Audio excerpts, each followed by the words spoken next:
নমস্কাৰ বন্ধু বান্ধৱীসকল, পুনৰ স্বাগতম জনাইছোঁ অন্য এটা ভিডিঅ'ৰ মাধ্যমেৰে মোৰ চেনেললৈ। বন্ধু বান্ধৱীসকল, আজি কথা পাতিম ধাৰ সম্পৰ্কত, অৰ্থাৎ ধাৰ কেনেকৈ পৰিশোধ কৰিব পাৰি, বা যদি আপোনাৰ ধাৰ পৰিশোধ আপুনি ক'ৰবাত ঋণী হৈ আছে বা ক'ৰবাত আপোনাৰ ধাৰ আছে, কিন্তু সেই ধাৰ আপুনি লৈছে হয়, কিন্তু পৰিশোধ কৰিবলৈ বা সেই ধাৰ মানুহজনক ঘূৰাই দিবলৈ যাৰ পৰা লৈছে, মানুহেই হওক বা নতুবা কোনো অনুষ্ঠান হওক, বেংক এনেকুৱা কিবা অনুষ্ঠানৰ পৰাও যদি ধাৰ লৈছে, ধাৰ লৈ পেলাই আপুনি এতিয়া কি হৈছে, ধাৰটো মিলাব নোৱাৰা হৈছে, কোনোপধ্যে মাহটোৰ ভিতৰত আপোনাৰ ধাৰৰ পইচাখিনি দিবলৈ মিলি নাহে। যদি এনেকুৱা অৱস্থা হৈ আছে বন্ধু বান্ধৱীসকল, তেতিয়াহ'লে মই আপোনালোকৰ কাৰণে এটা সামান্য উপায় লৈ আহিছোঁ।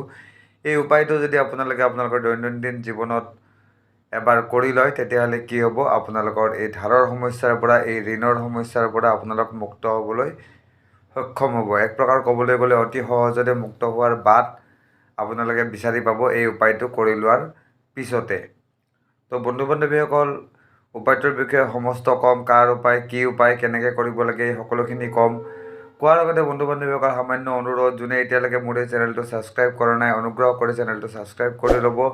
আৰু ভিডিঅ' শেষ হোৱাৰ পিছত মোৰ ভিডিঅ'টো যদি ভাল লাগে আপোনালোকৰ এটা লাইক আৰু শ্বেয়াৰ কৰি দিবলৈ নাপাহৰিব, কাৰণ মোৰ এই ভিডিঅ'টো যদি কাৰোবাৰ ওচৰত পোৱাও নাই আৰু সেই মানুহজনক হয়তো অত্যন্ত প্ৰয়োজন হৈ আছে মোৰ এই ভিডিঅ'টোৰ, আৰু তেতিয়া কি কৰিব, আপোনাৰ এটা শ্বেয়াৰে হয়তো মোৰ ভিডিঅ'টো সেই মানুহজনৰ ওচৰত প্ৰস্তুত কৰি দিব, আৰু সেই মানুহজনে মোৰ ভিডিঅ' চাই উপকৃত হ'ব পাৰিব।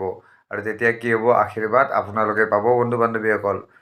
তো ঠিক আছে, আজি দেৰি নকৰোঁ, ভিডিঅ'টো আৰম্ভ কৰি দিছোঁ। তো বন্ধু বান্ধৱীসকল, মই ক'বলৈ ওলাইছিলোঁ ধাৰ মুক্তি বা ঋণ মুক্তিৰ এটা উপায় হিচাপে, এই উপায়টো বন্ধু বান্ধৱীসকল আপোনালোকে কৰিব লাগিব 11 দিন, অৰ্থাৎ 11টা মঙলবাৰ আপোনালোকে কৰিব লাগিব।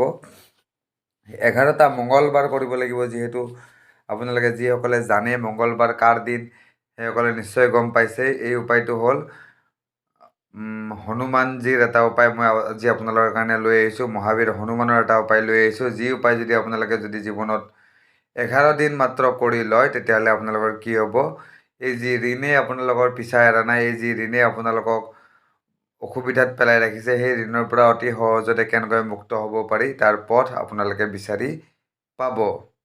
তো বন্ধু বান্ধৱীসকল, আপোনালোকে কি কৰিব লাগিব, প্ৰথমতে আপুনি যিকোনো এটা মঙলবাৰে ৰাতিপুৱাই শুদ্ধ হৈ ল'ব লাগিব, স্নান আদি কৰি, আৰু পাৰিলে মঙলবাৰৰ দিনটো উপবাস থাকিব পাৰিলে ভাল।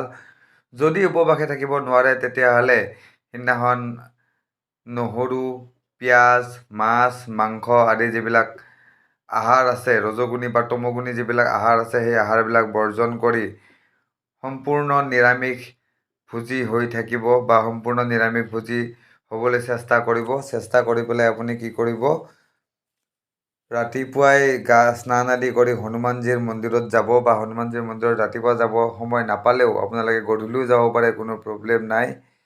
গধূলি গৈ আপোনালোকে হনুমানজীৰ মন্দিৰত এটা সেৱা কৰিব লাগিব, আৰু হনুমানজীৰ মন্দিৰত যাওঁতে আপোনালোকে কি কৰিব লাগিব, এটা মিঠা পাণ যিকোনো পাণ দোকানৰ পৰা বনোৱাই লৈ যাব লাগিব। মনত ৰাখিব বন্ধু বান্ধৱীসকল, মিঠা পাণ, জৰ্দাপাতি পাণ নহয়, মিঠা পাণ, প্লেইন মিঠা পাণ বনাই লৈ যাব, আৰু সেইটো হনুমানজীৰ চৰণত অৰ্পণ কৰিব। লগতে ধূপ দীপ অৰ্পণ কৰিব, হনুমানজীৰ চৰণত সেন্দুৰ অৰ্পণ কৰিব, আৰু তাৰপিছত হনুমানজীৰ ওচৰত প্ৰাৰ্থনা কৰিব যে হে হনুমানজী, মোৰ এই যি ঋণ সুতৰ ধাৰত মই যি পোত খাই আছোঁ, সেই ঋণ সুতৰ ধাৰৰ পৰা অতি সোনকালে মোক ওলাই অহাৰ ৰাস্তা দেখুৱাই দিয়া প্ৰভু বুলি কৈ প্ৰাৰ্থনা কৰিব। প্ৰাৰ্থনা কৰি পেলাই কি কৰিব, ঘৰলৈ গুচি আহিব।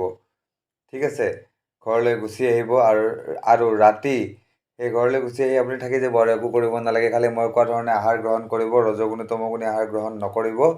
আৰু যেতিয়া ৰাতি হ'ব, ৰাতি 11 বজাৰ পিছত আপুনি আপোনাৰ ঘৰৰ পূজা কক্ষত বহি ল'ব। পূজা কক্ষত বহি লৈ ধূপ দীপ জ্বলাই পুনৰ হনুমান চালিচা পাঠ কৰিব এবাৰ।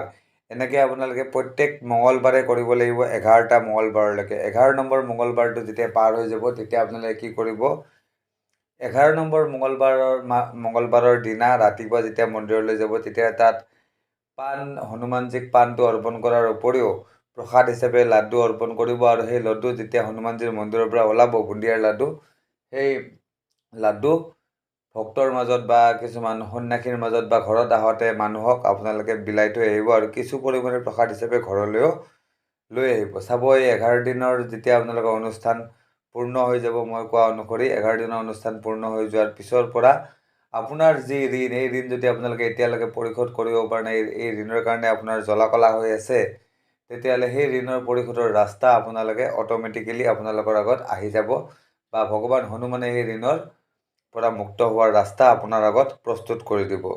তো বন্ধু বান্ধৱীসকল, মই কোৱা এই উপায়টো অত্যন্ত সহজ উপায়। এই উপায়টো আপোনালোকে জীৱনত অৱলম্বন কৰি যিকোনো ঋণৰ পৰা, ডাঙৰতকৈ ডাঙৰ ঋণ ধাৰৰ পৰা আপোনালোকে মুক্ত হ'ব পাৰিব। তো আজিলৈকে ইমানেই বন্ধু বান্ধৱীসকল। আশা কৰিছোঁ উপায়টো আপোনালোকৰ কামত আহিব, উপায়টো ভাল লাগিব, ভিডিঅ' ভাল লাগিব। আৰু যদি ভিডিঅ' ভাল লাগিল তেতিয়াহ'লে লাইক আৰু শ্বেয়াৰ কৰিবলৈ নাপাহৰিব। তো আজিলৈকে ইমানেই, ধন্যবাদ।